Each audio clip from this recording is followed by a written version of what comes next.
बसति दशन शिखरे धरणी तव लगना शशिनि कलंक कलेवनि मगना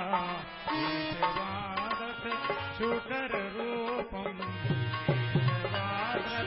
शुकर रूपम स्वामी जय जगदीश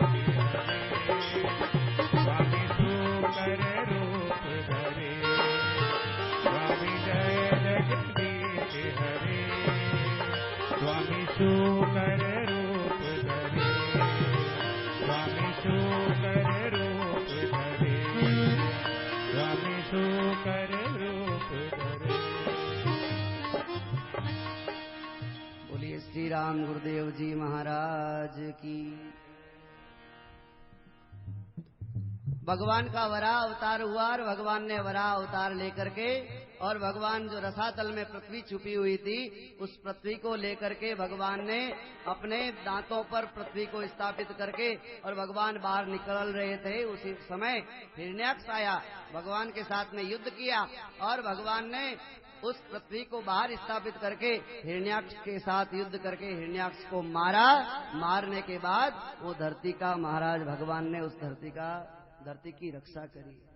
ये वराह भगवान की कथा बड़ी संक्षिप्त मैत्रेय जी महाराज ने सुनाई तो विदुर जी महाराज ने कहा, महाराज ये भगवान की पहली कथा है, भगवान के अवतार की पहली कथा है, इसको आप थोड़ी कृपा करके थोड़ा विस्तार से सुनाइए। आपने तो बड़ी फटाफट से सुना दिया कि भगवान ने वराह अवतार लिया और ऐसे हुआ और वैसे हुआ, तो कृपा करके महाराज आप भगवान की लीला कथा को बड़े विस्तार से सुनाइए। तो मैत्रेय जी महाराज ने कहा, हे मुनिवर, हे विदुर जी महाराज, मैं आपको बात बताता हूँ। पूर्व काल में एक बार देवताओं के प्रश्न करने पर ब्रह्मा जी ने ये इतिहास सुनाया था, मैं आपको ये इतिहास सुनाता हूँ।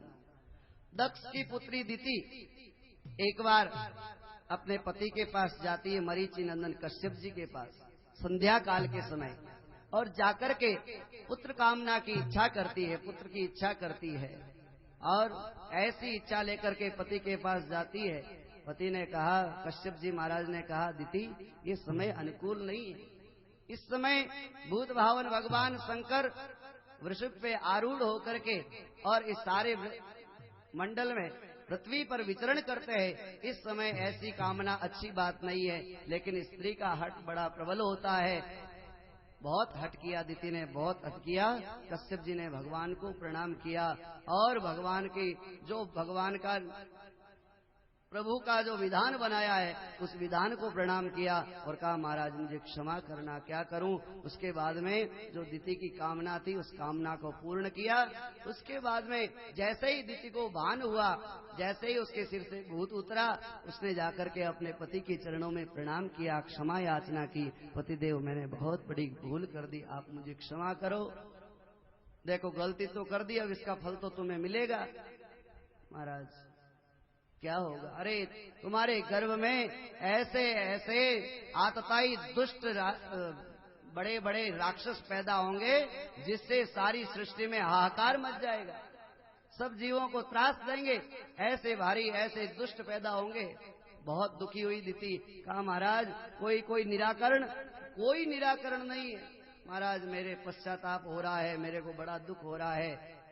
ये बात सुनी तो कश्यप जी ने कहा, देखो पाप करने के बाद कोई पश्चाताप कर लेता है तो पाप का थोड़ा शमन हो जाता है, पाप कम पड़ जाता है। अब तुम्हारे हृदय में पश्चाताप है तो हे दिति ध्यान से सुनो, जो तुम्हारे पुत्र होंगे, जो तुम्हारे बेटा होंगे वो तो बड़े आतताई होंगे, लेकिन जो तुम्हारा पोता होगा वो भगवान का ऐसा भक्त होगा जिसकी भक्ति के आगे देवता आदि सब नतमस्तक होके उसकी भक्ति को सराहेंगे, प्रणाम करेंगे। तुम्हारा पोता भगवत भक्त होगा, उसके ऊपर भगवान की कृपा होगी।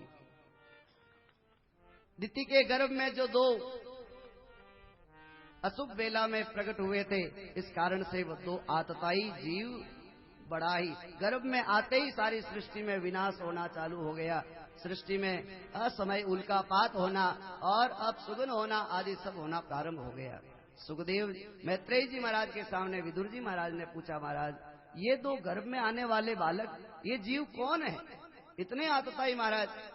तो कहा देखो कथा के अंतर कथा आ गई।